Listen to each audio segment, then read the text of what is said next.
We do not receive funding from the town of West Hartford's budget, and our mission is to privately raise and offer financial support to enhance the library's resources and services for the benefits of all members of our community. Because of the generosity of our funders, the Library Foundation has been able to host national and world-renowned authors for over 30 years, including Wally Lamb, Richard Rousseau, Anna Quinlan, Billy Collins, and of course, our special guest tonight. If you're so inclined, you will find in your program how you can donate to the West Hartford Public Library Foundation so that we can continue to bring exciting programs like tonight's to West Hartford. I'd also like to thank our program sponsor, Freed Marcroft, for their generous support of tonight's event. Freed Marcroft is a family law firm who helps their clients discover and in many cases rewrite their own stories so that they can live an inspired, full life. The firm's owners, Megan Freed and Kristen Marcroft, friends of mine, and Megan is here with us tonight. Thank you, Megan. Along with their entire team, work tirelessly to pave new paths for each client. Everyone they work with has an opportunity to move forward with intention into a new way of living, rooted in his or her own goals. We could also not hold tonight's event if it weren't for the help of our wonderful town staff. We thank the West Hartford Public Schools and Duffy Schools, West Hartford Facilities, West Hartford Public Works, and of course our dear friends with the West Hartford Police Department. So, to introduce tonight's guest speaker, it is now my distinguished pleasure to introduce our library director and also someone who also happens to be one of my all-time favorite middle school English teachers, West Hartford's very own Martha Church. Thank you.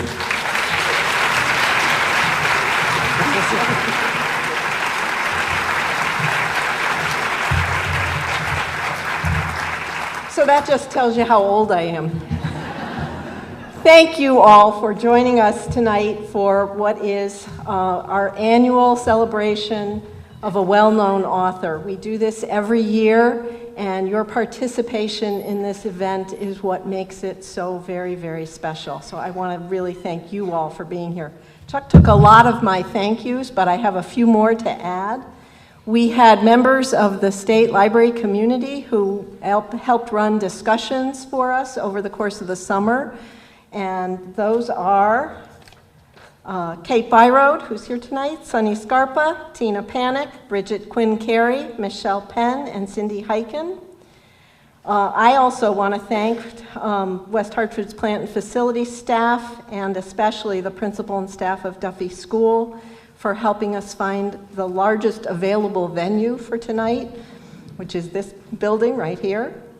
And I want to thank our very talented jazz pianist, Tayeno Pacheco, who came to us all the way from New Jersey.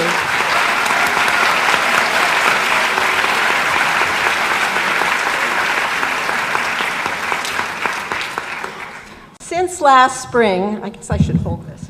Since last spring, we have been focused on an author whose work has been translated into over 30 languages and has appeared in various publications, including The New Yorker, Granta, the O. Henry Prize Stories, the Financial Times, and Zoetrope.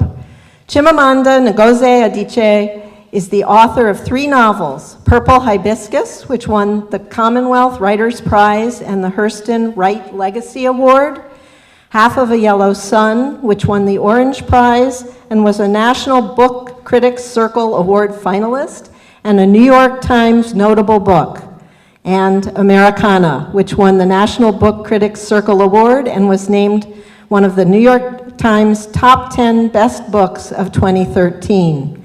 Ms. Adichie is also the author of the story collection, The Thing Around Your Neck. Her 2009 TED Talk, The Danger of a Single Story, is now one of the most viewed TED Talks of all time. Her 2012 talk, We Should All Be Feminists, has started a worldwide conversation about feminism and was published as a book in 2014. Her most recent book, Dear Ajuele, or A Feminist Manifesto in 15 Suggestions, was published in 2017. A recipient of a MacArthur Foundation Fellowship, Ms. Adichie divides her time between the United States and Nigeria. Tonight, Ms. Adichie will be joined in conversation by poet, creative writer, and associate professor of English at the University of Hartford, Dr. Joyce Ashuntangtang. Following that, there will be a few minutes for questions from the audience, and we'd like to have you form a line and come to this microphone if you're somebody that has a question. And then we will be doing the book signing over on this side of the room. Again, the line should form over there. And now it is my pleasure to officially welcome our mayor, Sherry Cantor, who will be reading a proclamation and welcoming tonight's guest officially to the town of West Hartford. Sherry. Thank you, Martha. It is such a pleasure and an honor to be here, and I'm so proud of all the library does. Martha and her staff made this happen, but obviously it's been a real community effort. So I want to again thank all the people that made this possible. Appreciate it. Please give your hands for the West Hartford Library and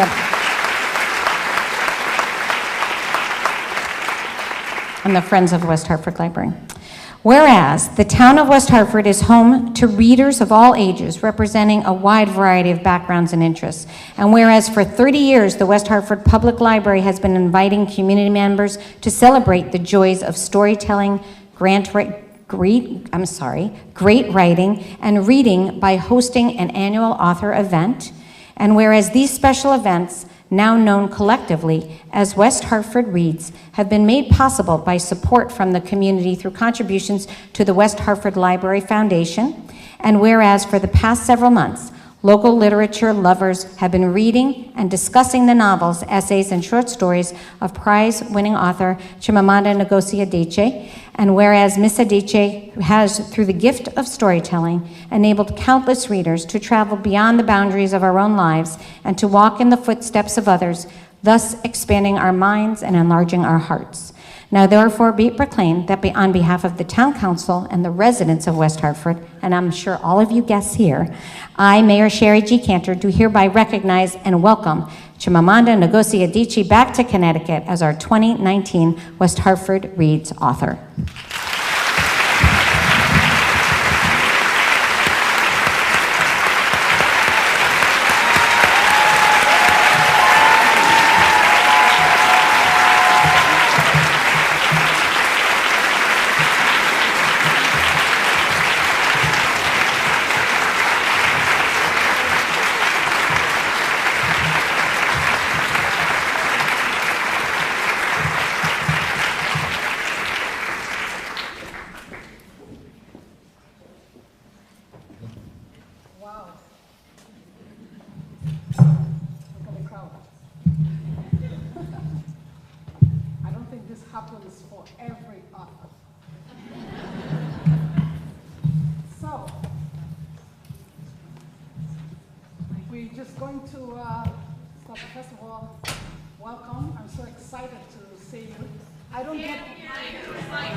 You can hear me now? Yes. See, I always think my teacher voice is good enough. Well, I was saying how excited I am. I never get enough of being a fan myself. So welcome. Thank you. And we're just going to start right away. And the good old Cameroonian African that I am, I'm going to do what we Cameroonians like to do. We claim relatives that are successful. So my first question to you is, looking at your profile, Connecticut shows up quite prominently. You graduated from Eastern, you went to Yale, you have family here, I could recognize them over there. So what is your relationship to Connecticut? Is this another home? Not quite, no.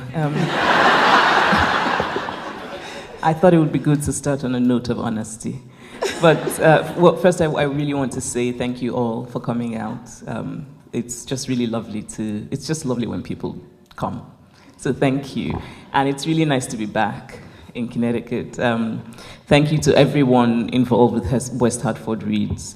It's just, I really appreciate the invitation, the hospitality, the kindness. And Connecticut is not, I wouldn't quite say home, as much as I think Joyce wants me to say it's home.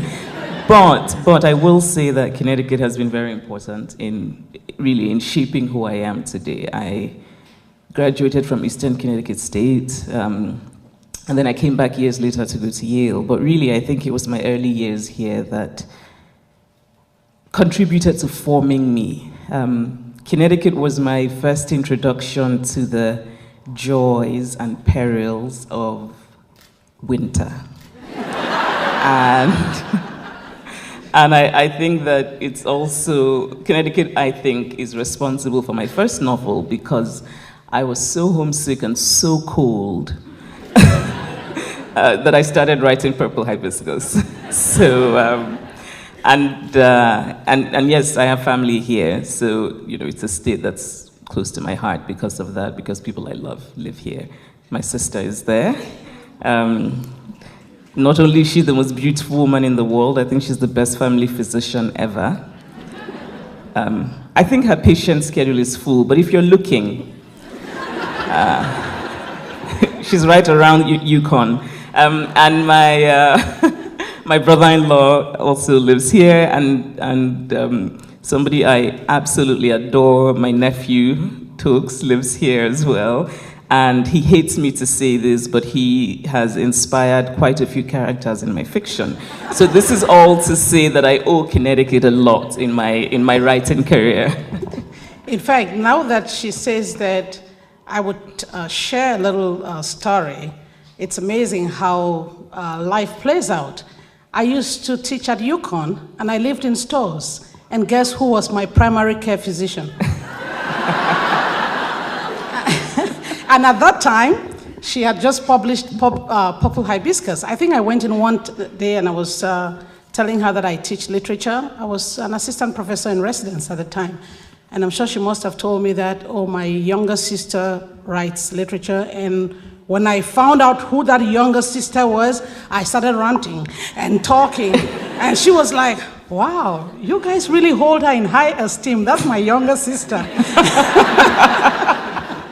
And every time I came to her office, it was the same thing. And guess what? My children were under the care of her husband, who was a pediatrician.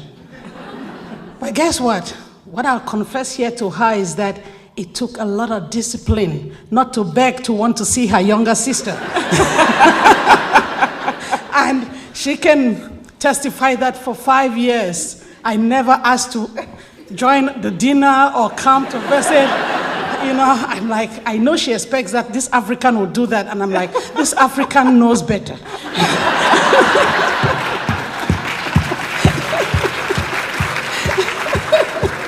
So I never did, and I haven't seen her since I left Yukon for University of Hartford. It's been 10 years. Good to see her today. So now that we talk about home, and you don't claim Connecticut as home, but it definitely has a place of importance. Where is home? And what does home mean to you? Home, it's interesting because I think that as I get older, I find myself recalibrating the meaning of home.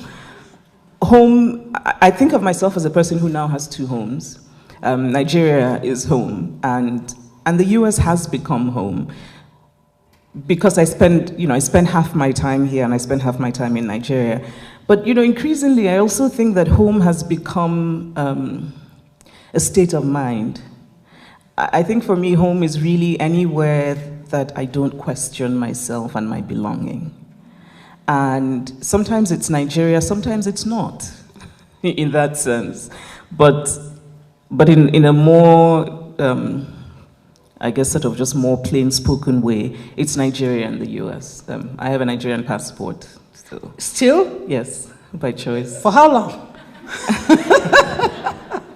I do. I think it's also partly because I write mostly about Nigeria, and my sensibility is still Nigerian. So it doesn't matter what my home becomes in the future. My sensibility and my sense of self was formed in Nigeria.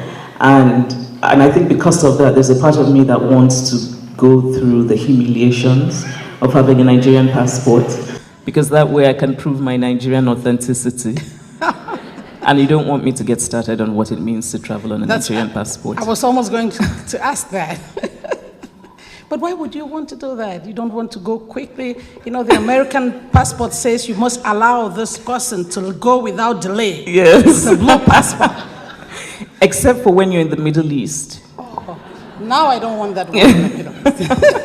The only time I was happy not to have the Nigerian passport was when I went to Qatar, and I saw that people who had American passports were in the longer line. So I was like, yes, finally. Well, we're going to move right along. I watched a video some time ago, and somebody was trying to ask you a question on race, quoting one of your lines. And what you said was interesting to me. You said, I come up with fairly good lines, and then I don't know what to do with them.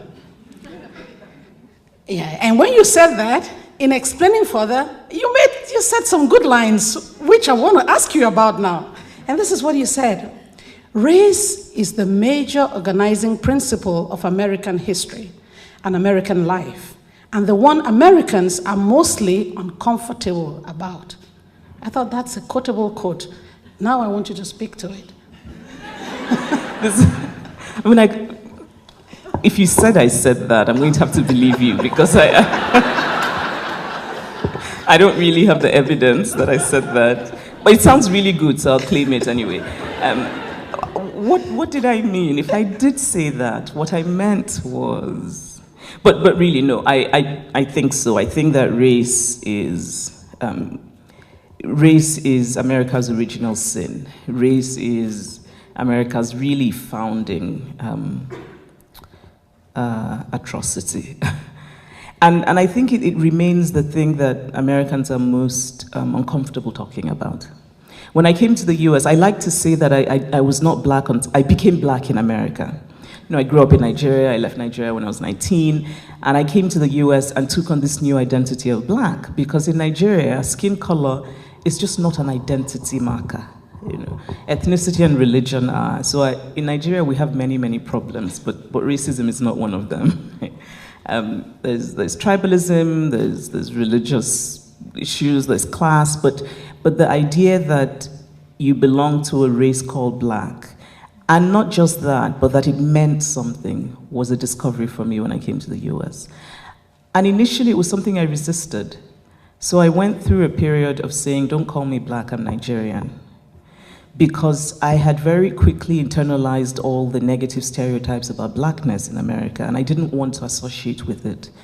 And obviously now looking back, I realized that all of that came from, you know, a misguided ignorance, you know, and stupidity, really. You know, I think we all deserve our moments of stupidity in our lives. And so I think that was mine when I was sort of, you know, shying away from blackness. Obviously now I no longer do. I very much identify as black, but I think that it's still something in this country that is very contested. People are uncomfortable about it, and there's kind of a dishonesty around it. And so people talk, it's interesting to me to watch how race is spoken about in code in this country. And I think my novel Americana it is about that. When people say things like, somebody came in for an interview, but he wasn't a good cultural fit. Actually, they're talking about race. You know, when people talk about, when politicians talk about law and order, it's really code, it's about race. And it's something that I think it's taken me living here all of these years to understand. And then looking at American history, that there's so much about this country that you can only understand when you look at it through the lens of race. I remember driving through Philadelphia, which was the first city I lived in when I came here, and thinking, why are certain parts of the city just full of black people? And why are those the really bad parts of the city? Only now that I know the history of this country do I realize that it's not an accident, right? It's the result of state actions that restricted where African Americans could live. And even things like the Electoral College that I think some of us might not be enthusiastic about these days, also has its roots in race and racism. For me, I think one of the things that, and again, part of the reason I wrote Americana was because it's something I've been thinking about a lot, that for progress to be made, we need to have honesty in those conversations. And the kind of honesty that means that we have to be willing to be uncomfortable. And if there's anything I've learned about America is that people do not like to be uncomfortable. It's and it's not such a bad thing to be comfortable with being uncomfortable. You know, hearing you talk about this, I'm almost tempted to ask that if you were if you decided to produce another manual, maybe this time is to Joyce, on how to raise her boys in this environment, where would that go? I don't know. So you have sons? I have sons, 2 boys. How old are they? They're now all 19. Thank God. They made it to 19 and 24. I think you've done your job. That's what I think. Being a parent in the United States these days. Yes. I think it must be really tough to raise a black boy in this country. I can't even begin to imagine what it must be like, because I really do think that this is a country that imposes on black boys a very unfair burden of stereotypes, where it just seems to me that black boys are not allowed to just be boys.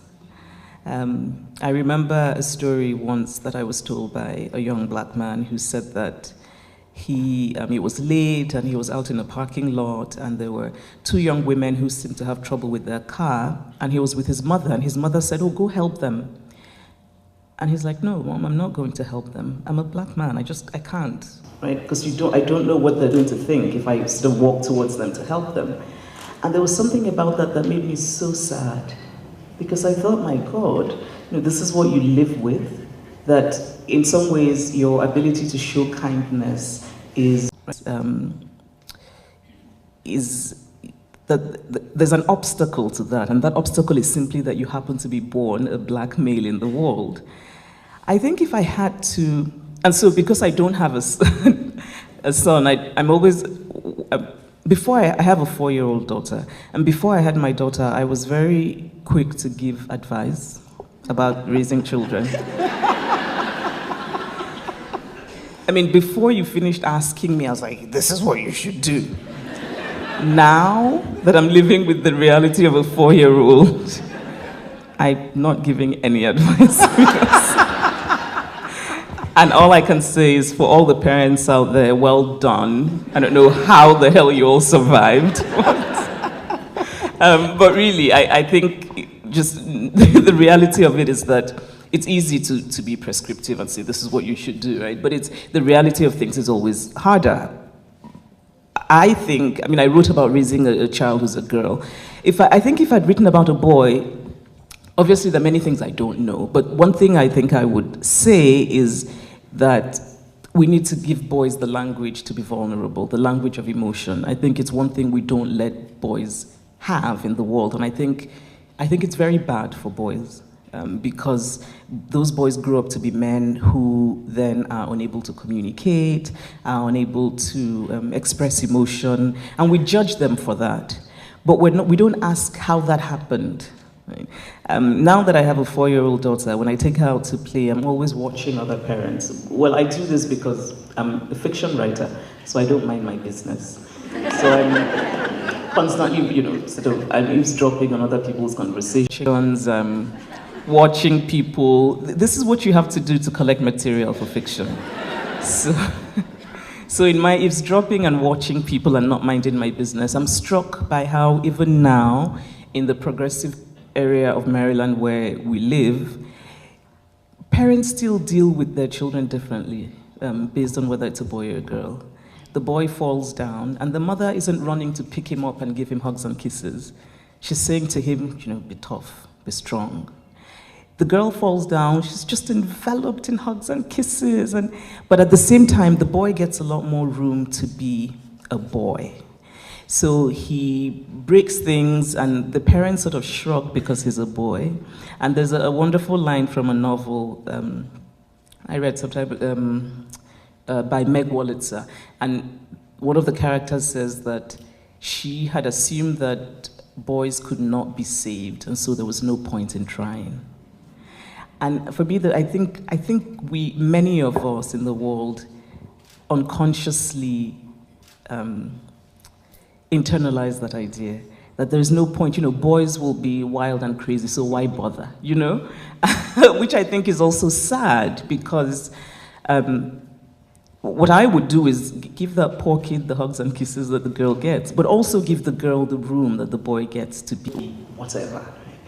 And I think maybe also what I would say is, do not ever, ever praise boys for doing any kind of domestic work. Joyce is laughing because I think she's guilty of this. Boys make their beds and their mothers go, oh, that's so good. Why? He should bloody well make his bed. It starts by praising the dad. Oh, good Lord, don't get me started on that. The father changes the diapers and we're so happy. And I'm thinking, yeah, it's your child, No, but really, I think it's something, and women internalize it. Because again, we've been socialized to think that because we are women, we are the caregivers. And somehow, when a man then does what he should do, we give him excessive praise. So when that little boy is growing up, he makes his bed, his mother is so proud. He's going to get in a relationship, and he's going to expect praise from his girlfriend or his wife, who, if she has any sense, will look at him like, what? Right? So,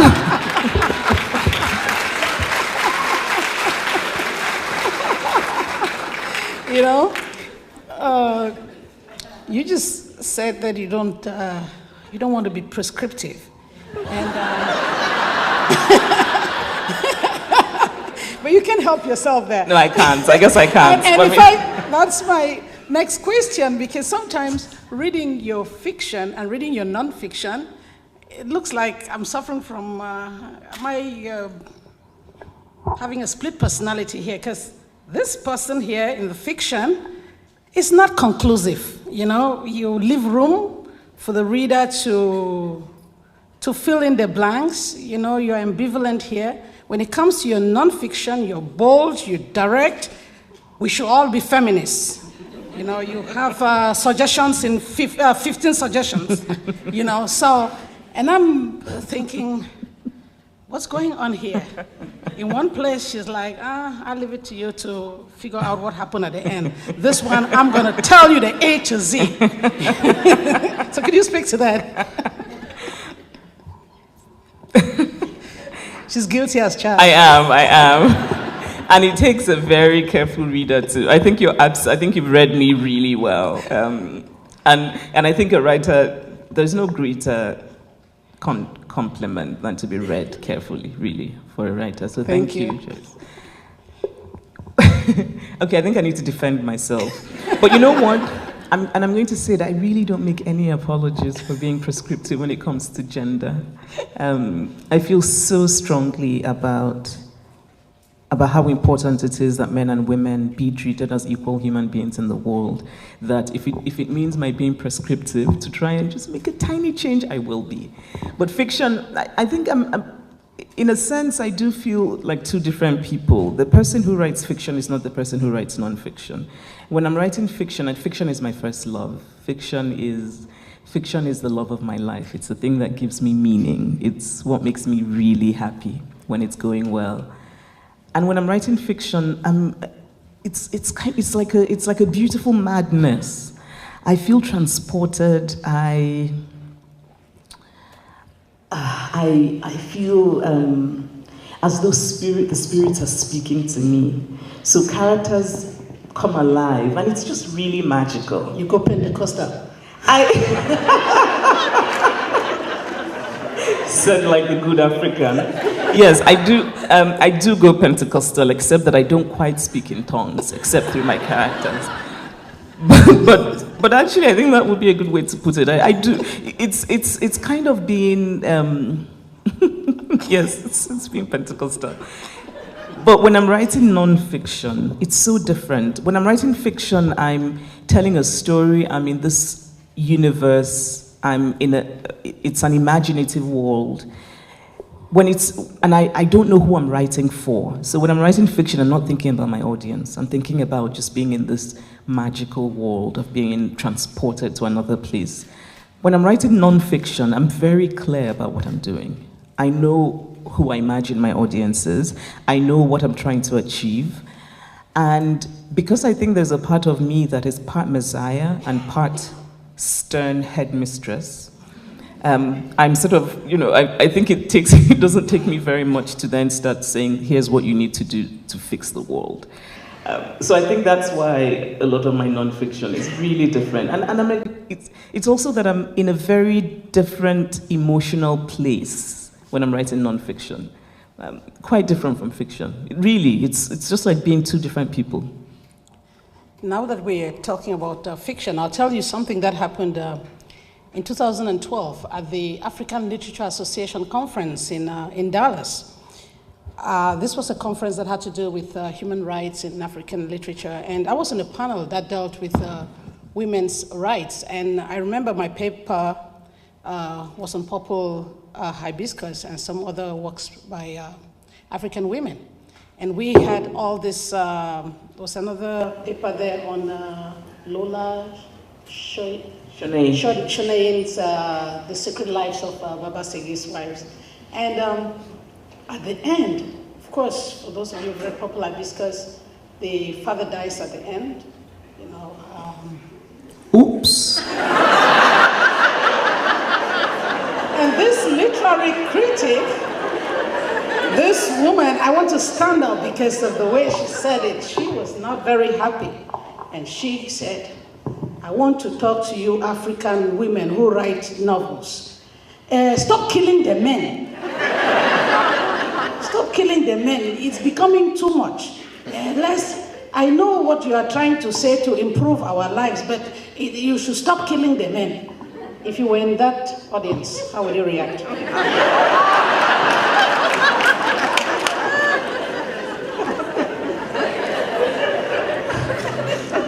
You mean apart from an eye roll?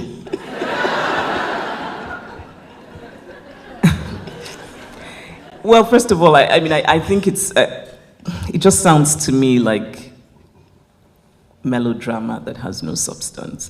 Because really, when you think about it, how many books? So she's saying African women writers are killing the men. In how many books has this happened? Just on a serious note. And I also worry that this is the kind of thing that makes me uncomfortable about the conversation when we're talking about feminism, how quick people are to try and deflect. So I imagine that she probably would get rousing applause from other Africans, both men and women, right? I'm sure that's what happened. Let me see, what happened? The men were happy, they clapped. Some of us were bad women, we were not happy with the comment. And others clapped that, no, they're going too far. Why did she kill him? Why? Especially in that manner. So they were upset. And is anybody, wait, me or Lola? Both. Oh. Now, but did anybody talk about, I think that if we cannot read literature as prescribing how we should live our lives, right? But even if we were to do that, do we start at the end of the story? We don't. We start at the beginning of the story.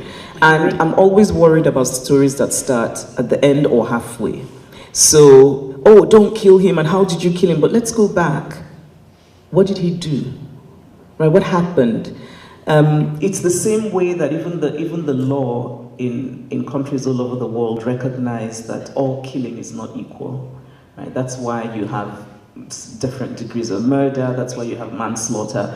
So that kind of comment, for me, and it's not even a literary judgment, it's just it's a melodramatic thing that you just do to get very cheap applause. I don't find it to have any merit. And I think there are other things to talk about. There's an epidemic of male violence against women in the world. We're not talking about books and novels. I want to talk about that. I want to talk about what we're doing about that. And actually, if this woman at the African Literature Conference is talking about that, I also want her to talk about the Nigerian men in this country who are murdering their wives. And they're murdering their wives because they're upset that their wives make more money than they do. Let's talk about that. That's what I want to talk about. Definitely, and but this sort of, I want to think that you're familiar with this sort of pushback from the inside, from people that you think would understand, from people who've seen their mothers battered to their graves, that they could say, finally, one fights back. So what do you do with this kind of pushback from the inside? It's the most demoralizing. And also in some ways confusing. And I've been thinking about it a lot lately, and I can intellectualize it. I can tell you it's because women who are anti-feminist, that it's a very difficult thing to have to confront the true extent of your own lack of power. Right? That it's a difficult thing. So instead you push it away and say, well, nothing's wrong, everything's fine. But emotionally, it's just hard for me to, to grasp. I expect pushback from certain quarters. So when that comes, you shrug and you go with it. But when it comes from people you think, you're thinking, well, this actually is good for us. It's very strange. But again, I think it makes the case for why we need feminism. Women in general are socialized to participate in their own oppression. And often they don't know it. It's part of our socialization. I need an applause on that. It's true though. It's when you think about it and think about how different cultures, and this thing cuts across cultures, how we raise women to take pride in things that are bad for them. And so in the end, we become complicit in our own oppression. It's the reason, for example, that, so I can talk about Igbo culture in Nigeria, where the ability to cook, for example. It's the same way that even the moral thing. So a woman who cannot cook is a bad person. Like, it's a moral judgment on you. But why are you taught to cook? So that you can cater to a man. But at the same time, you then turn around, other women will judge other women for not doing that. And when you step back and think, who's benefiting from the larger system? It's not you, woman. It's not. But you're sort of, your hand, it's not you. I'm sure that many of you have read Margaret Atwood. It's really so apt that women become handmaidens in their own oppression, and there's a sadness there. So when I talk to young women, I tell them that feminism is about unlearning so many of the things that we've learned as part of our socialization. I'm still unlearning many things. That's what feminism is for me. That's insightful. Now, switching subjects or switching novels, we're going to have half of a yellow sun, which you've said in at different times that it holds a special place. And I'm thinking, you spent so much time to write that book. Did it fulfill your own expectations? Yep. As the good old African teacher would say, discuss. Oh my goodness, that's reminding me of my secondary school exams. The teacher would write a very long thing, half of which you don't understand, and then at the end, discuss. So you then write something long and equally incomprehensible as the response. So I shall now give you an incomprehensible response. No, the reason I kind of laughed is, in some ways, it's that kind of question, well, do you think your book is as good as you thought it would be? And I think I'm supposed to perform false modesty and say, well, but actually I'm so damn proud that I wrote that book.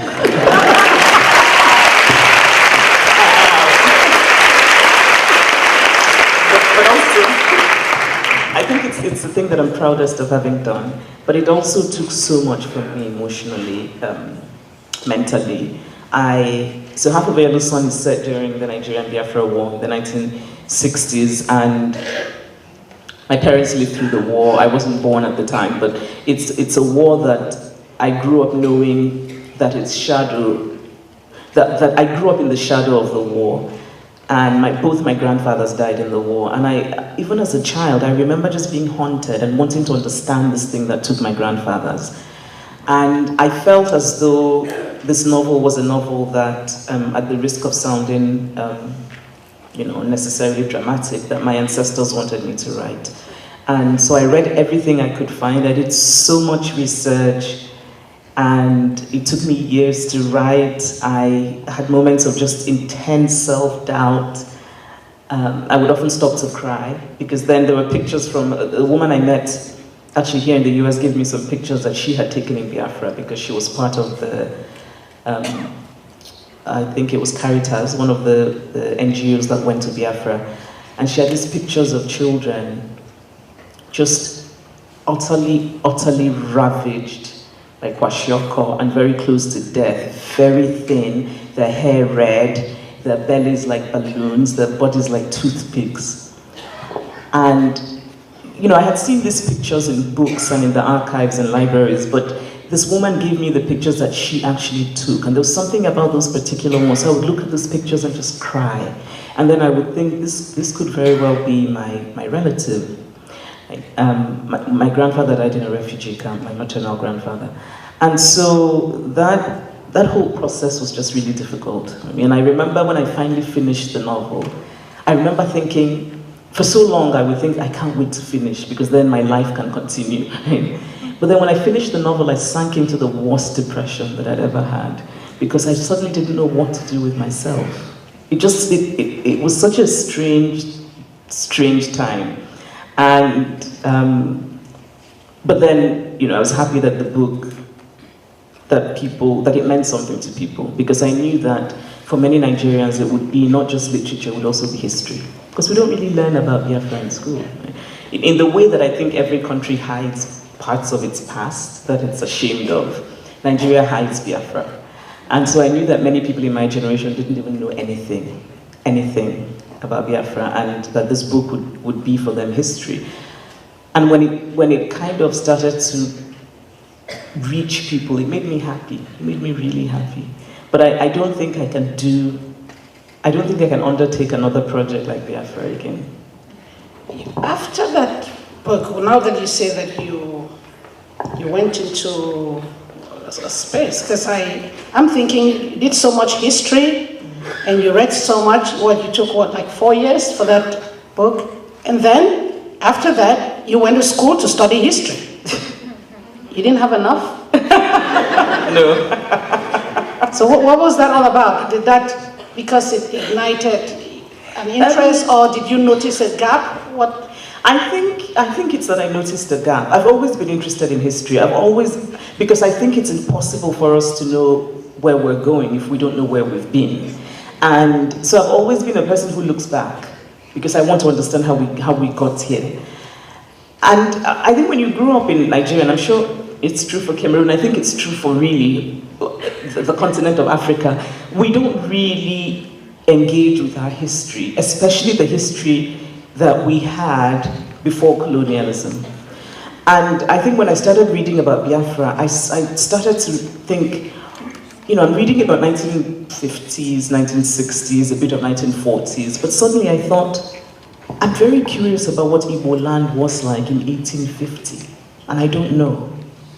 I cannot conceptualize the life of my great-great-grandfather. And for me, there's something about it that was sad. So that's why I decided to go and study African history. And I believe you when you said that world, when you were preparing for this novel, and because after that, you went with a total abandon in Americana. You're like, I'm out of this zone. The world, here I come. Yes. And I see there's a quote here from Laura Pearson, in Chicago Tribune. June 23rd, 2013, and this is what she says.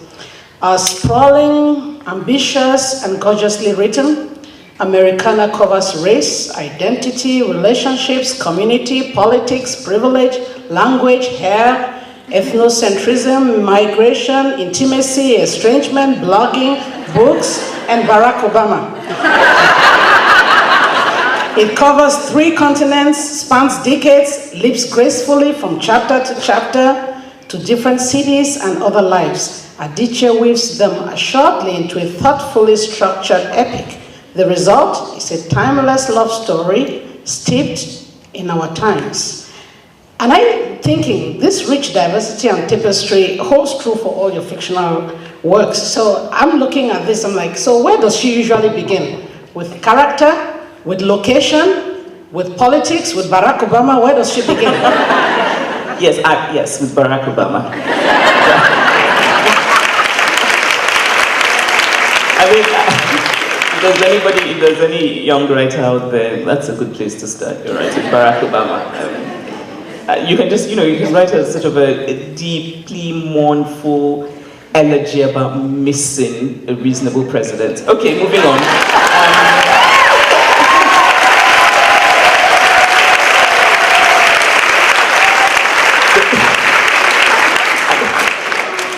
My brother worries that I speak my mind too much. I'm trying to stir her. All right. I won't do any political rants, not today. I care too much about West Hartford. But, I don't read reviews, so hearing that, I thought, not bad. Not bad. So for those who have not read Americana, you want to give us a little synopsis? Americana is, and Joyce is right, that after Half of a Yellow Sun, which was deeply emotional and very personal and just hard in many ways, Americana was different. Americana was fun. While I cried often while writing Half of a Yellow Sun, I laughed often while writing Americana. And I then started to worry that I was laughing too much at my own jokes. Because I feel like there's something wrong with that, If you're amused by yourself a bit too much, then it's just doesn't feel very kosher. But, I don't know, Americana is about love and it's all of those things. I wanted to write a book about an African immigrant, which I wanted to write an African immigrant story that is familiar to me. And by that I mean, when I came to the US, I very quickly realized that the African immigrant story that people were generally familiar with was sort of the story of the African immigrant who's running away from terrible poverty, war, AIDS, that kind of thing, just catastrophe. And I think that story is very important. It's the story of many, many Africans, but it's not my story. And I remember being struck by how often I was expected to be familiar with it when I wasn't. And so I wanted to write the kind of story that is mine and that is familiar to me. The story of people who leave their countries in Africa, not because their villages have been burnt down or because they can't afford to eat, but because they have dreams and they want more. And I think this has been the story really of human beings throughout our time on Earth, that the history of humanity is a history of migration. And often it's not just about wanting better land, more arable land, or it's sometimes also just about dreams and hopes and thinking that there is more over there. And so I wanted to write that, and that's what Americana is. But I also wanted to write about what it means to be a black person in America who's not an African American, and what it means to discover race and ultimately to embrace that identity while also challenging the negative stereotypes around that identity. So that's what happens to the main character, Ifemelo, when she comes to the US and she starts writing a blog, and that blog was something I had so much fun with. And that's actually the thing that made me laugh, and then I would stop and be like, wait, is this healthy? And then also it's a love story, because I love love, because I'm deep inside just a hopeless love romantic. I think we all need food and we all need love. So it's a love story as well, and I grew up reading a lot of romance books. Yes, many of them terrible. And I think there's a part of me that always quarreled with the premise of those books. I don't know how many people here know the Mills and Boone series, which are there. So I feel as though every young African read Mills and Boone. Did you? Yes.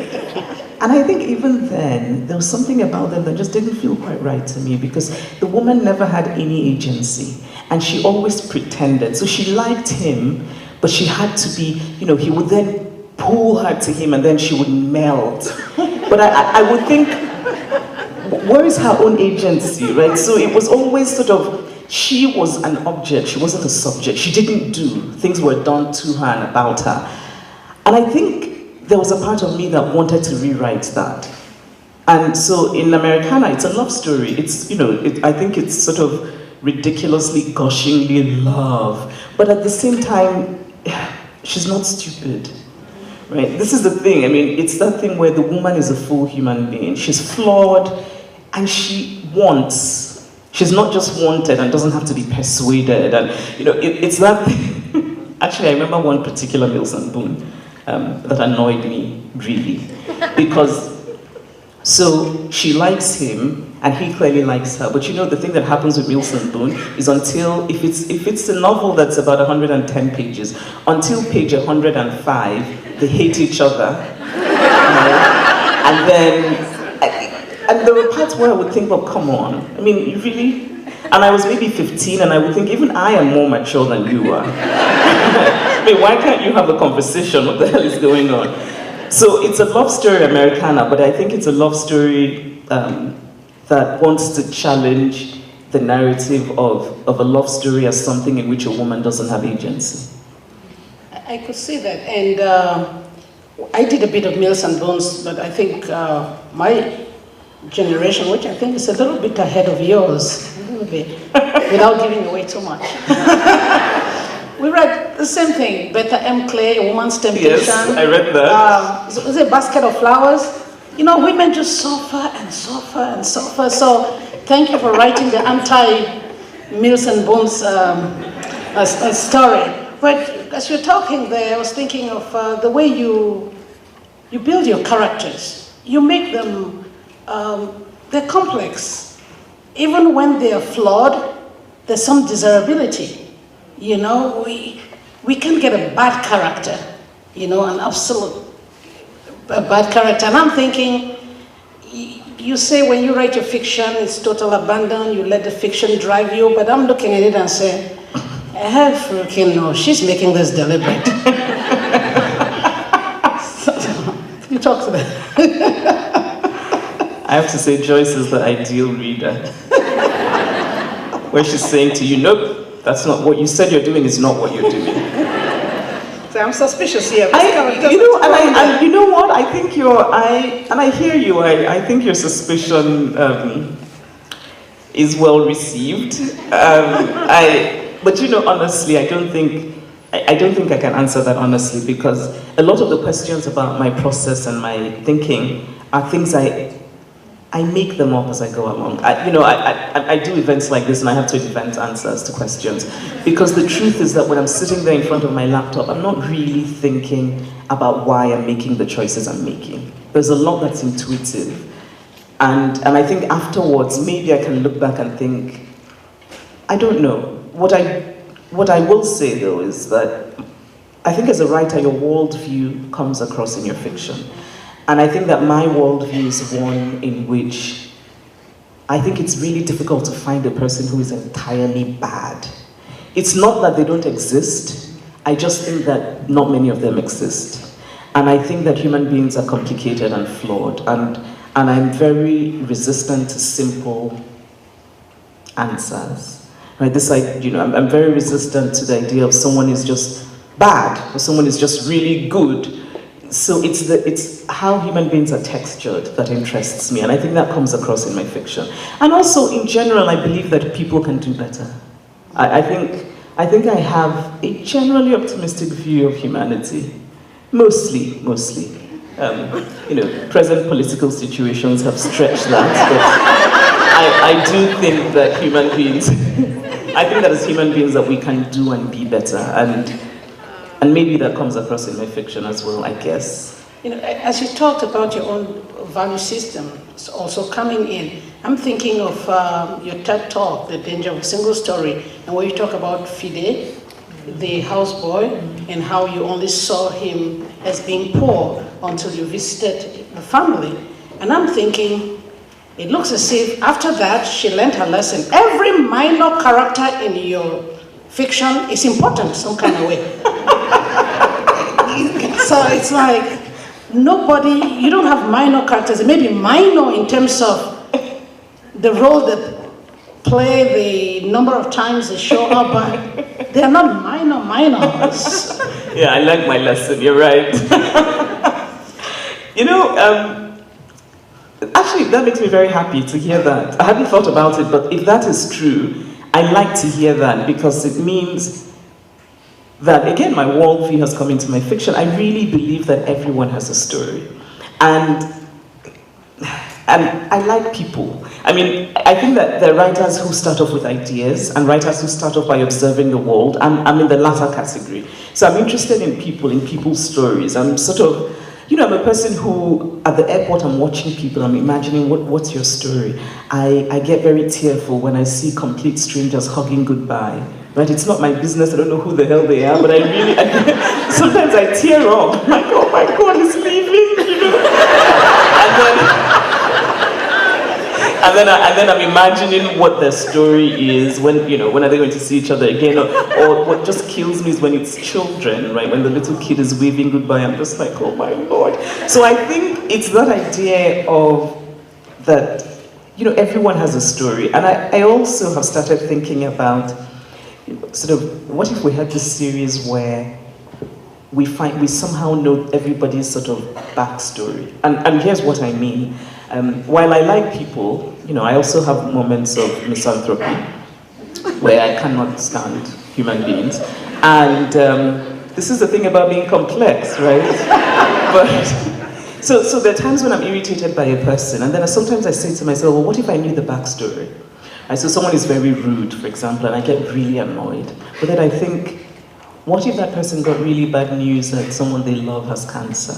What if they got that bad news this morning and they're just really dealing with it, and so then they end up being nasty to you? How will that change how I feel about them, I try to do this as a way of handling my own irritation. It doesn't always work, but again, I think maybe that's also what comes across in my fiction, that I just think everybody has a story. Everybody has a story. I think so too. In fact, just so you know, that TED Talk has been on my syllabus for 10 years. Every semester. It's a must. And, one of the things that it seems you've realized, and you're using it effectively, I think, is that you have a megaphone, and your voice can reach places. And so you take out, you write an editorial on homosexuality, and somebody would say, why is she getting into that? And then recently, I was pleasantly surprised. You wrote about the crisis in my own country, and you don't know how we shared and reshared on Facebook and Twitter and Instagram and all that. And I'm thinking, how does she decide what she gets involved in? Is somebody telling her, or does she say, this one is worth my time, I'm going to write about it? No, nobody tells me what to do.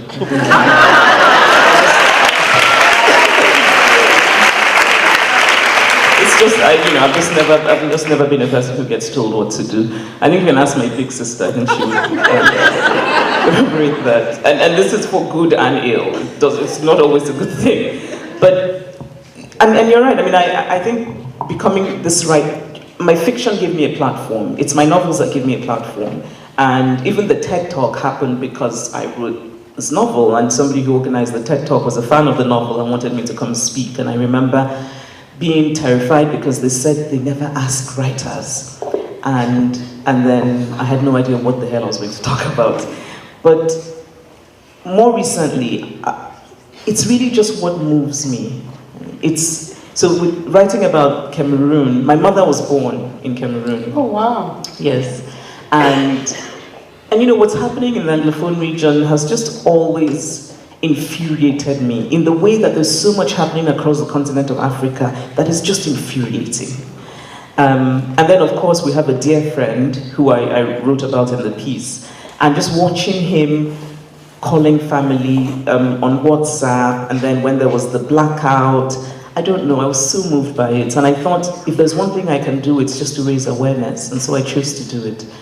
With homosexuality in Nigeria, I just think it's immoral. I think it's an immoral thing that homosexuality is a crime. I just think it's immoral. And the idea that the citizens of Nigeria who have done nothing wrong, simply by existing in the world, they can be arrested, imprisoned, harassed.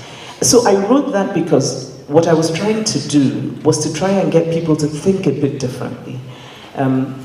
Nigeria obviously is not the only country where across Africa, the Middle East, parts of Asia, where it's a crime. But to start to think about people as human beings, because I think religion is part of the reason that we're blinded. So people will say things like, the Bible says that it's a sin, therefore they should die. To which I say, well, the Bible says many other things are sins, and many of them you commit. Do you think you should die? But even more importantly, to think about it in terms of citizenship, right? I understand that this is your religion, and I respect it, and you can put it aside, because right now we're talking about citizenship. Do you think a citizen should be harassed, assaulted, thrown in prison for doing nothing wrong? And, I got a lot of pushback because of that. I remember this woman saying to me that she had a boss who had pictures of inspiring women on the office wall, and that after I wrote that piece talking about homosexuality being, that we shouldn't make it a crime, she said her boss came into the office and said, "Take Chimamanda's picture down, she supports gays." And when she told me this, I said, I really take that as a compliment.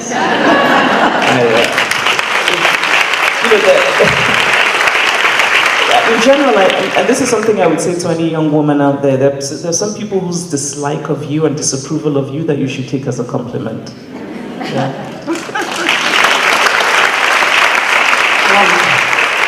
Maybe since you talked about Cameroon, I actually come from that part of Cameroon where the crisis is going on right now, and I'll share my own Biafra story. Because when I grew up, Biafra was a space of shame, even in Cameroon. We are called Le Biafran. We are Biafrans. It's supposed to be a bad thing. It's supposed to make us inferior. We are those people. And I grew up wondering what that Biafra meant. So the novel you wrote was not just for you. Maybe I asked that question because it meant something to me. And I would tell you that I can't remember now, maybe 2009, Chinua Achebe organized a colloquium, Brown, and I heard that Ojukwu was going to be there. This is the guy who led Biafra. And I'm like, does he know that because of that, I'm stigmatized in Cameroon? So I am going to go to Brown, and I did. And I had this encounter with Ojukwu. He was a myth he was in my dreams, in my nightmares. This bearded man, he was supposed to be some bad figure. So even going to see him, I could be listed as bad. I'm going to meet this secessionist. But I did. And I went to him. He was now very mellow, not the rebel that I'd known him to be. He was now an older man. And I went to him and I said, "My name is Joyce, I'm from Cameroon, and I just want you to know that whatever you did in Nigeria did not end in Nigeria. I'm a second-class citizen in my country, and I'm called a Biafran because of all what you did over there." And he looked at me. It's amazing what time does, and he treated me like a 5-year-old, and I did not mind because I needed somebody to understand. And He touched my shoulder, and I can't remember what he said, but I felt closure. And I came back to Connecticut. I love this story. So that's my Biafra But you story. know, it's also interesting how our destinies as Africans are interconnected. So you would meet Cameroonians who will tell you that we get that all the time, le Biafran. It's in French, you know.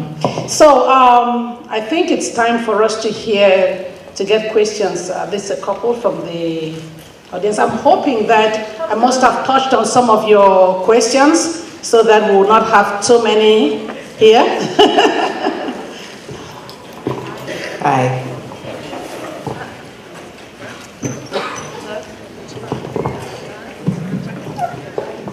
Hello? Oh, yes, it does work. When I was reading Half of a Yellow Sun, I was so struck by Kainene and Olana because I knew that time, and I go to church with a whole bunch of Igbo people, and they're pretty conservative, you know? And I was looking at these women, and I was thinking, like, the sexual revolution was just getting off the ground in you know, North America and Europe, but here are these women who've had lovers and live with them, and nobody is telling them to get married, and the priest is not like saying, you're a bad woman to Alana. I mean, I was just very struck by that, and I didn't know. I wanted to know if that was sort of a fantasy on your part, or you were just saying, these are women of privilege, and they can do whatever they want. So I was curious about those characters. And then finally, I just wanted to say in that book, the rope pots of Igbo Okwu, I kept reading about them, and I finally Googled, and I got a book from Yale's library, so I could see the pictures of those pots, and they are amazing and gorgeous, and just putting them in that book was a gift from Africa to the world, because those pots are in Nigeria. I will probably never make a trip there, but because of you, I looked them up, and I saw the beauty of your ancestral culture. And thank you. Thank you. Actually, you can, and speaking of the perils of colonialism, you can in fact see those pots at the British Museum in London, and it's been at the Met as well. There you go. So much for African art being in Africa. But it's very interesting. Your question, yes, it's because they're privileged, but I think that even in the novel we can see that they're different. And I think the way that Odeniwo's mother reacts to Olanna clearly shows us that Olanna is different. Right? It's really privileged. And so living a kind of life that just isn't the norm. And even the way that Olanna's family in Kano, her Auntie Feka, who adores her, but you can see that Auntie Feka thinks of them as kind of a separate species almost, but one that is almost aspirational, where Auntie Feka says to her, you know, go back and live the life that you're living in the university. But at the same time, and you know, I wouldn't use the US as the yardstick for being progressive in matters of anything, just saying, because at the time, there are many countries in Europe that are far ahead. I mean, America, speaking of sexuality, is extremely conservative, extremely conservative. My father told me stories of his life in the 1960s. Now, some things just surprised me because I had in my head this idea that they lived a really close conservative life, but actually that's not the case. And in reading memoirs of Nigerians at that period, educated Nigerians, obviously, privileged Nigerians, upper middle class Nigerians, there was a kind of, in a limited way, but a certain kind of freedom of making choices that they had that surprised me. So I tried to capture that in Half of a Yellow Sun. Actually, almost everything that happens in that book is based on a real story. Thank you. Hello. Hello. I'm sorry I haven't read any of your books yet. I'm only 10. Oh. I mean 11. Sorry, I'm 11. But I'm just wondering if you have any advice for an aspiring young author besides, of course, write about Barack Obama first.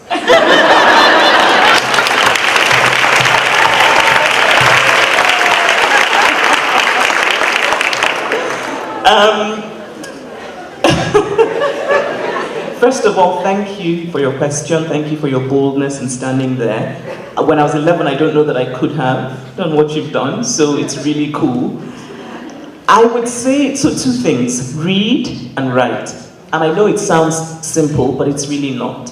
I meet many young people who want to write, but they're not reading. You have to read a lot.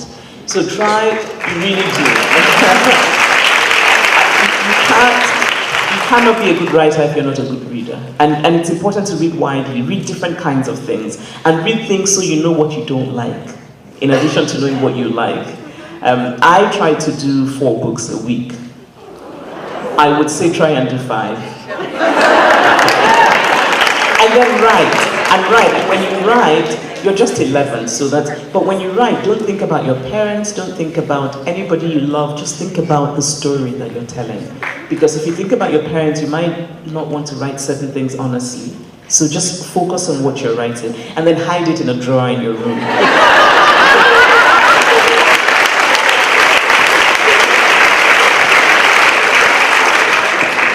What's your name? Phineas. Good luck. Thank you.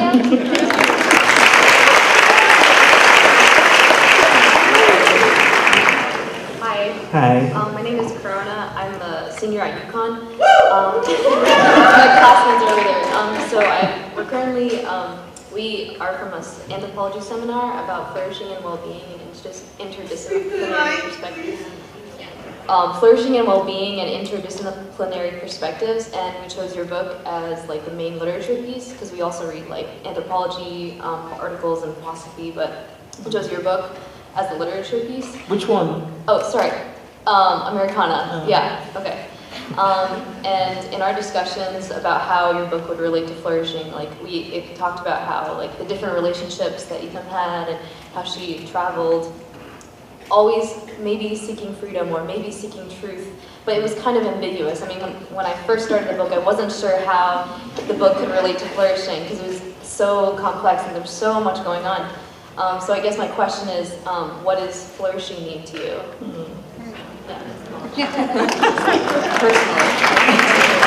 Personally. That's a lovely question. If only I could, if only I could answer it. I don't know. I think it means many things. But in terms of, Joyce was nodding enthusiastically when you said, it's so ambiguous. But I think that's what literature should be, right? That it shouldn't be about easy answers. I don't know, it's kind of, what does flourishing mean to me? I don't know, many things. Being at peace with oneself, sleeping well at night, and I mean that both literally and figuratively. Looking in the mirror and liking what you see, and I don't mean it physically. I mean liking yourself inside. One of my favorite lines from Michelle Obama is, "I like me." And I think it's revolutionary for women to say that, because we're not socialized to say that. So that for me is flourishing, having those moments of liking yourself. And it doesn't happen all the time, you know, there are moments when you don't like yourself. Eating healthy food, getting over my laziness and exercising, eating chocolate, all those are flourishing. Reading books that move me, whatever they are, fiction, non-fiction, poetry, whatever. Thank you. I mean, I don't know about, it's another Nigerian. There may be, here's what I think though. I think that when members of groups that have been not necessarily excluded, but that haven't been represented, suddenly are represented, it can seem as though everywhere you turn they're there. But actually, I can think of maybe 4 Nigerian writers who are published in the US and sort of read widely, but not that many more. And 1 in every 5 Africans is Nigerian. So there's quite a number of us in the world. So just statistically speaking, it's not that surprising. But I think I should say, in all honesty, from one African to another, is that in as much as you talk about the perils of carrying the Nigerian passport, I would tell you that Nigeria does put us positively on the map a lot for Africa. It does. So, and it's wonderful to hear that, because the truth is not just in literature, in medicine, in every field. And I want to think that it's also because of the education. I think they had universities early, even the fact that Achebe was running the Heinemann series, so they have a tradition. There's a tradition. It's not coming out of a vacuum. That's true. But also, I mean, in the same way that I think there's a lot one can explain about everything by just looking at the history. So Nigeria, and really I would say West Africa, Anglophone West Africa, because Francophone West Africa is messed up in a different way, because the French just did many terrible things. So the English did terrible things as well, but we survived.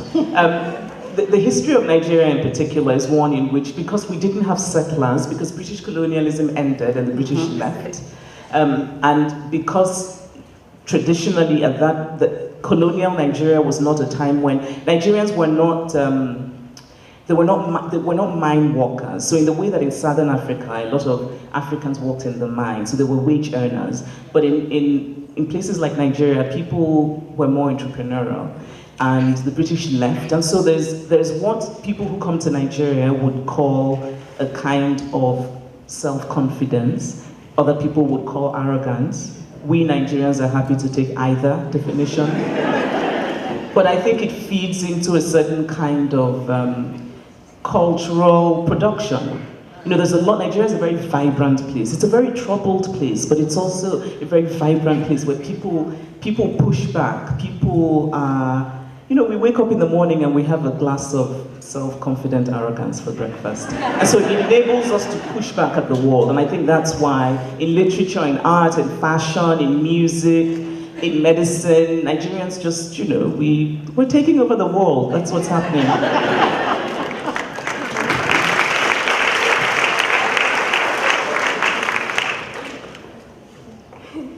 So this is not a two-part question, but we wrote it together, so it's going to be read in two parts. It's a performance. So in your TED Talk on the dangers of a single story, you talked about the very limited narratives available on non-Western cultures, such as those in Asian and African countries, and how those can create misconceptions about those societies. I like this. Yeah. So as students at a predominantly white school, what can we do to expand this narrative in our school communities and classrooms and ensure that students of color are represented both equally and accurately in the literature we read?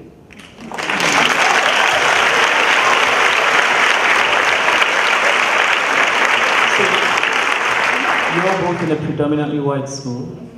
You know, there's something about it that's sad for me that this would even be your responsibility. I mean, that you're asking this question says something about something that the administration and the teachers are not doing. I'll tell you a story. So obviously, I can give you suggestions. I think it's important. First of all, I don't think it should be your responsibility, but since it seems to be, what you need to do is do the homework. You need to find the materials, then you need to present the materials to your teachers and the people who are responsible. But I also think that just more in a larger philosophical way, to make the argument that it's not really just about being nice. In other words, people shouldn't read. We should read about people who look like us, because there's a particular pleasure in that. But we should also read about people who do not look like us, because it prepares us to live in the world.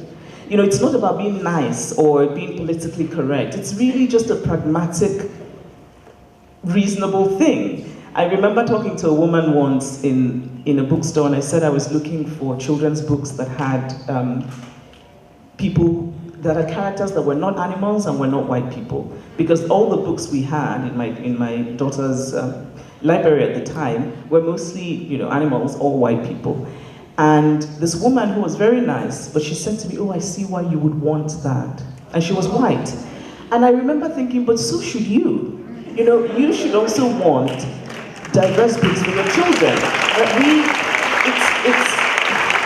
And so I think, and the reason I say this is that I think in framing the case for why that should be, it shouldn't be And I understand, you feel that you haven't been represented, but also it's good for people who don't look like you to read stories in which people like you exist. It's important. The world is diverse. We're not prepared to live in the world if we don't know the stories of people who are not like us. Can I tell another story about...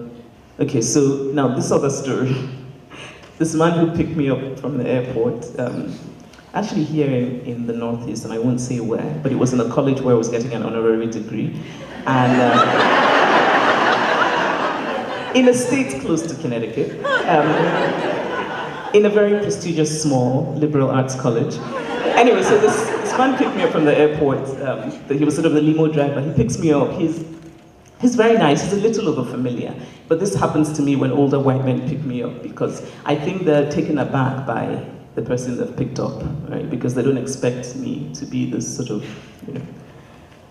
black, youngish looking person. So he says to me, "What do you do?" And I said, "I'm a writer." And he said, "So what do you write?" And I said, "I write novels." He said, "Oh, okay, I don't read books." And I said, "Okay." And he said, "But even if I did read books, I wouldn't really know about books like yours." And I said, "Why do you say that?" And he said, "Well, I just wouldn't." And I knew what he meant. So I said, "You don't think I write about things that would interest you?" And he goes, "Yeah." And of course he meant black things and woman things, right? And it made me really think, because I would never, if you reversed it, it wouldn't work. I couldn't look at him, a white man, and say, "Oh, I wouldn't know about your books." Because I wouldn't look at him and assume what he wrote just by looking at him. And also, I read white men all the time. Some of my favorite writers are white men. It doesn't occur to me to look at a white man who's a writer and I'd be like, "I don't think I'll like your books." So I think, in just framing this need for diverse stories philosophically, it's to say, we need to place everybody's story on the shelf of the universal. We can't say that only one kind of story is universal while the others have to struggle and, young people have to come up and ask me, how do we get out? It's just not right. So you should go back and tell the people who run your school that they're not doing something right. My English teacher is here right now.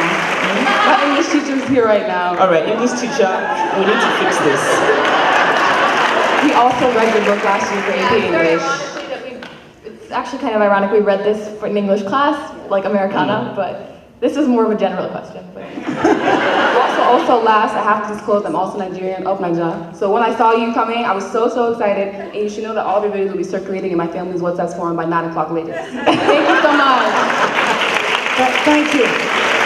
And let me put a plug. If you are from West Hartford, the library is a very good place also. And I see that during their summer programs. So, shout out to West Hartford Public Library.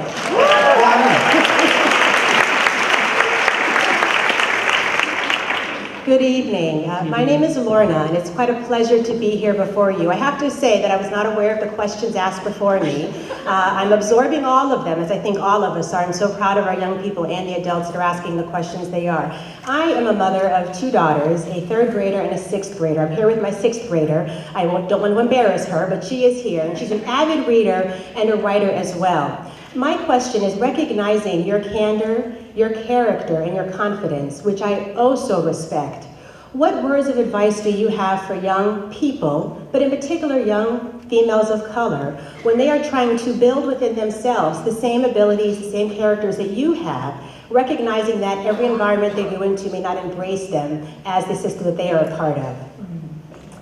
Oof.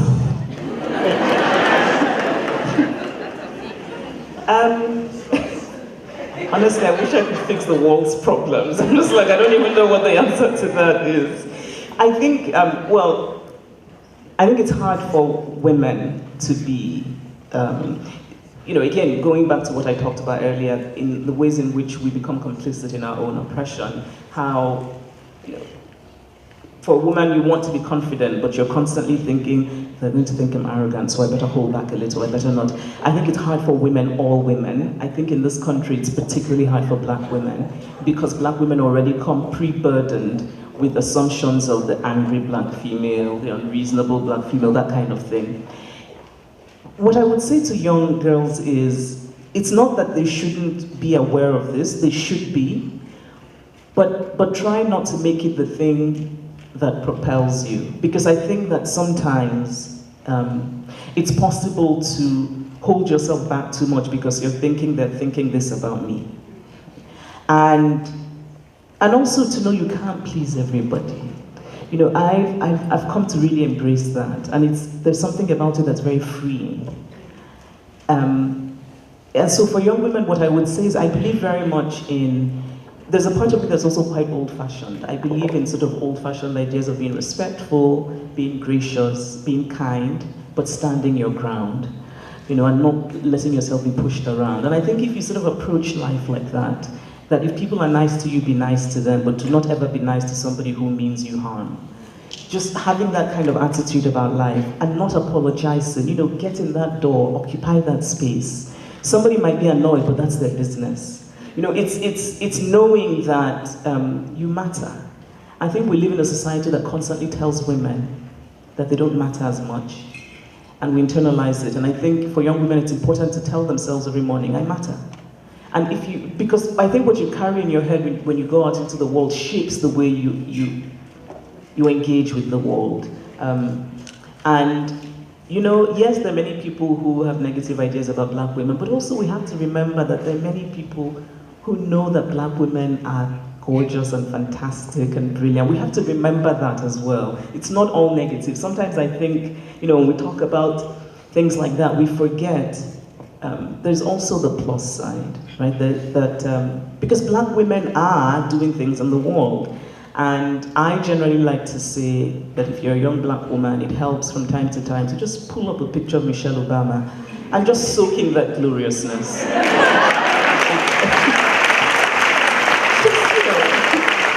Just for inspiration. Thank you very much.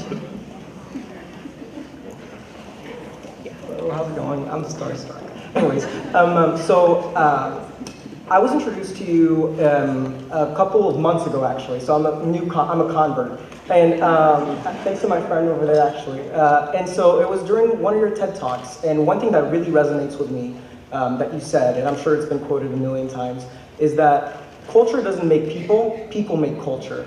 And as an Egyptian, so proud of our continent being represented here. But as an Egyptian, every time I go back, I'm confronted with these really uncomfortable conversations and almost like every conversation I have that involves a woman, which is going to be 50%, right, is embedded with some type of sexism. And I think that as a male, it comes to me to at least try to change people's minds, or try to, you know, encourage people to look at women in a different way.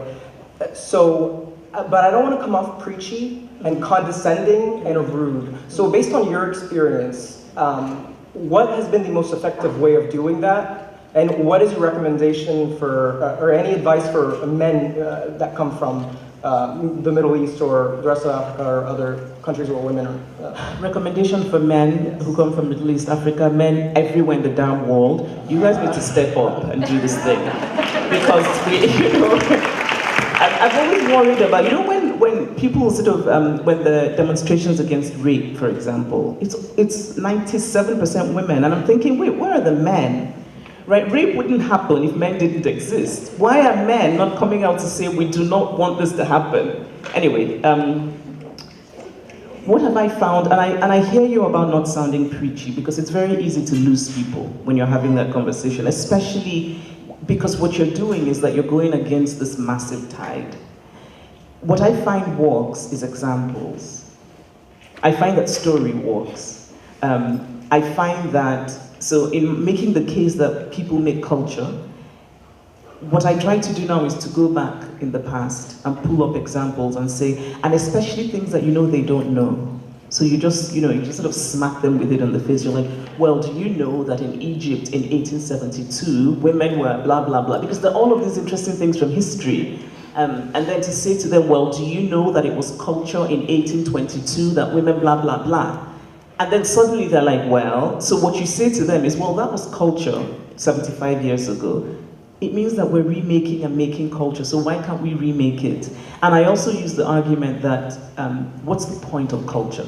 Culture is for a group of people to thrive. So if we have cultural practices that are making it difficult for certain people to thrive, then it can't be good for all of us. But what I also find works, particularly for Nigerian men, in making the case for feminism, is to tell them that, feminism also says that you don't always have to pay for everything. That generally works. Noted. Thank you.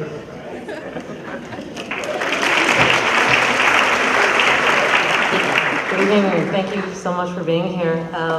I have a question that sort of responds to what you said earlier about feminism and what it is for you.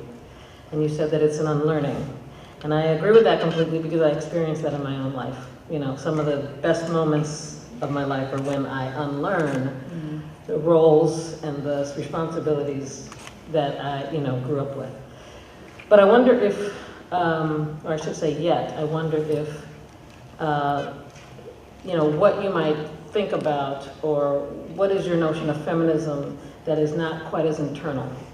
So the idea that at some point we have to be both internal and thinking about building community, thinking about we had this wave called Me Too, and how far have we gotten from it? And so I'm just wondering if you, in your novelist creative brilliance, if you had a thought about what for you is both an internal and external kind of feminist I think that's a wonderful question. Yeah.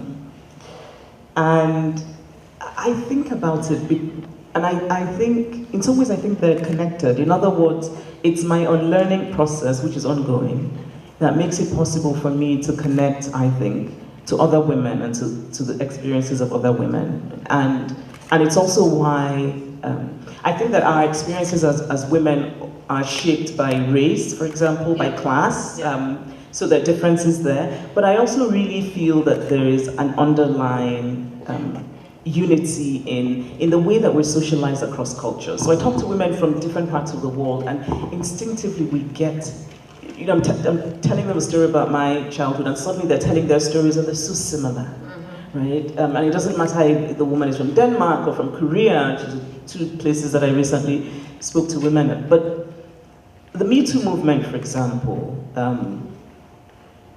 for me is a source of hope, but I think it's very early days. But I think we also have to remember that any kind of justice movement takes time and is imperfect, right? And we've lived, how long have we been on earth? That's how long women have been second-class citizens. It's going to take a long time. It's going to take a very long time. So this for me is very baby steps that we're taking. But it gives me hope, because if there's anything revolutionary in it, it's that finally women's stories are being believed. And it's sad, but that's actually almost revolutionary, because for so long, women didn't talk about these things. And can you imagine how many women still are not talking about it? Because there's still so much negativity directed at women who talk. So I feel connected to the Me Too movement. I sort of felt compelled last year to talk about my own experience, because I felt like you cannot walk around the world saying we should all be feminists and not participate in this sort of burgeoning movement, right? So I talked about what had happened to me when I was younger in Nigeria, hoping that it would make other young Nigerian women feel that they can talk about it without shame. Because there's so much shame around something that somebody did to you that's not your fault, but you end up feeling shame. It's such a strange thing. So I feel connected to, but I also feel connected to other, there are things that, in South Korea, there's a movement of women that I find very interesting, that I follow, because young women are standing up and saying enough. Because there's this thing that's quite an epidemic in South Korea, where they have little cameras in public places and toilets where they record women and then they put them on porn sites. So for me, I was so inspired by this just grassroots uprising of young women across South Korea saying we've had enough.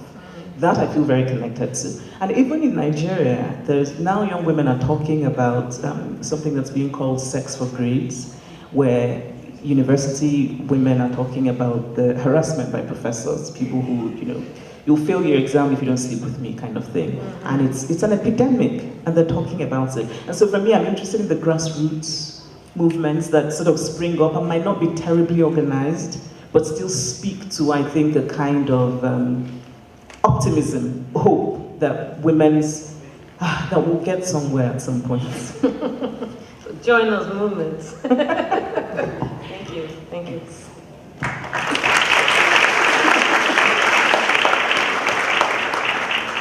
Hi, so I'm a student at Hall, and we learn a lot about what our ancestors did, as we are in a predominantly white school. And it really hits us, or it hits me in particular, like learning about what my ancestors did and grappling with the privilege that I have. So I was just wondering, like, who am I to Black feminists? Like, how am I seen? And how is that different than what? I think it's important when we talk about, and even hearing you say what my ancestors did. So, you're not responsible for what your ancestors did. What you are responsible for is the privilege that it gave you. And I think they're two very different things. So, what are you to Black? I mean, I don't know about Black feminists, but to me, you're a woman, and and I bet you that there are things we have in common. I bet you that your socialization has taught you about shrinking yourself and caregiving and all of those things that my own socialization also taught me. I believe that it's important to find ways in which we connect while acknowledging the ways in which we're different. I think it's really important to acknowledge difference, but to know that despite difference, because otherwise we can't have conversations or we can't move forward if we're constantly, I think there's a branch of academic feminism in this country today that makes it almost impossible for young people to be honest about what they're thinking and feeling and struggling with. Because you're worried about saying the wrong thing, because you're worried that somebody will turn on you because you didn't use the most woke expression.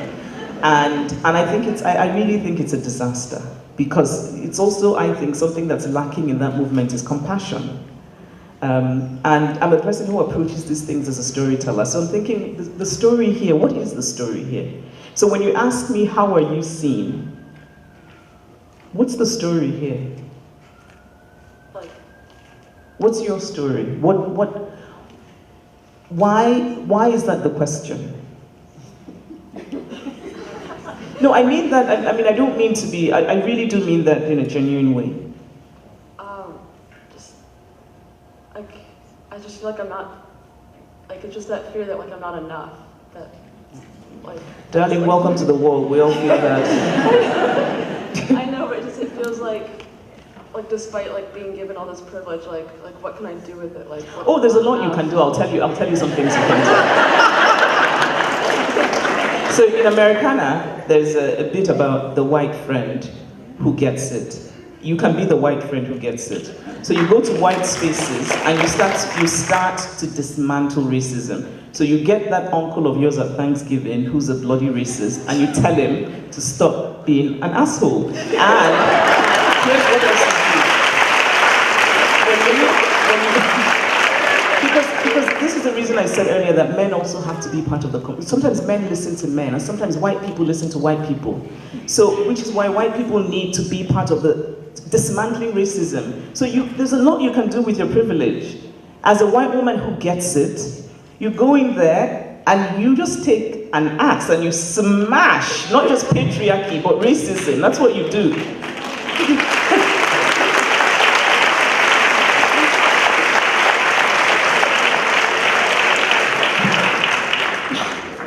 Vertically challenged Mayor. I just want to thank you so much for being here. We all learned so much. I was blessed to have my son give me Americana 2 years ago for Hanukkah, actually, and that's how I fell in love with you and with your stories. But we have a storyteller who lived in West Hartford, was born in West Hartford. His name's Noah Webster. He actually was a Yale graduate. As well, and he was born in 1758, fought in the Revolutionary War, and went to Yale and lived in New Haven for a long time. died in New Haven, actually. But this is a little history of the West Division of Hartford and West Hartford when he was here. So I want to give that to you, and then I'm also directing people to the yellow table over here for signed books. And thank you so much. Thank you so much. So don't go yet, don't go, but you can stand up. I'm going to end this in a very typically African way. There's no way two African women are on this stage and I don't do my thing. We love call and response. And you're going to say A, which means yes, you are agreeing. When I put my hand up, let me hear that. A, and we're going to ask you to continue writing because your writing does something to us. It educates us, it teaches us a lot. And we also want you to continue the non-fiction because we love the prescription. Many people came here and asked directly, you are a child in some respect, but you are also wise. You are an elder in some respect. So continue the non-fiction. We also want you to continue using your platform as a megaphone because you reach out to those who are oppressed. I've benefited from it as a Cameroonian. You know there's certain things I would not dare say, but you can say. My people are dying. Many are out in Nigeria as refugees. I want that megaphone to even be louder. And there are many homosexuals that want to hear that voice even more. Even in my country, Cameroon is still a crime. So we want that pen to continue. Let the editorials continue. And other ways that you can bring these ideas, these problems for the world to get. And we love your green shoes. We love the way you do the fashion. So writing books doesn't take the fashion away from you. So we want that to continue. And of course, we want you back in Connecticut. Thank you for coming.